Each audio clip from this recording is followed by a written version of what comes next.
Si lola natin, bisi-bisihan. Kaninang-kanina pa po ito inuulukan ni inay na sumama pa Maynila. Makapagbakasyon at doon na rin magki-Christmas at mag-New Year. Abay, ayaw. Tinanong ko kay Lola bakit ayaw nila sumama. Ay, ang sagot sa akin, malakas daw sa dagat. Kinukulit ko nga rin, ay nakukulitan na nga sa akin at ako'y tinalikuran na. Ang sabi nga ni inay kay Lola, abay inay, habang kayo malakas at nakakalakad pa, abay samantalahin niyo ang paggala. Dahil nga pagka mahina at hindi na nakakalakad, ay makakagala pa ga, di kayo stay na sa bahay. Natawa-tawa lang pag sinasabing gayon. Ay, mas gusto pa ni Lola na di nila ang sa bahay ni inay ay.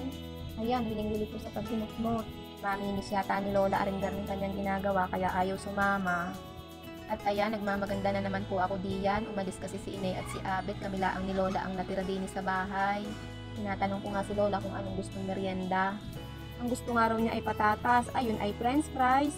Sabi ko nga kay Lola, wala tayong french fries pero Jollibee spaghetti meron. Abay ang tuwa dahil favorite niya yun. Tinatanawan niya nga aring bunga ng guyubano. Abay medyo malaki na raw.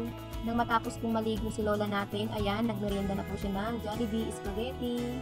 Yung hamburger, mamaya na raw niya kakainin pag siya ay nagkape. Coffee is life, merienda po tayo.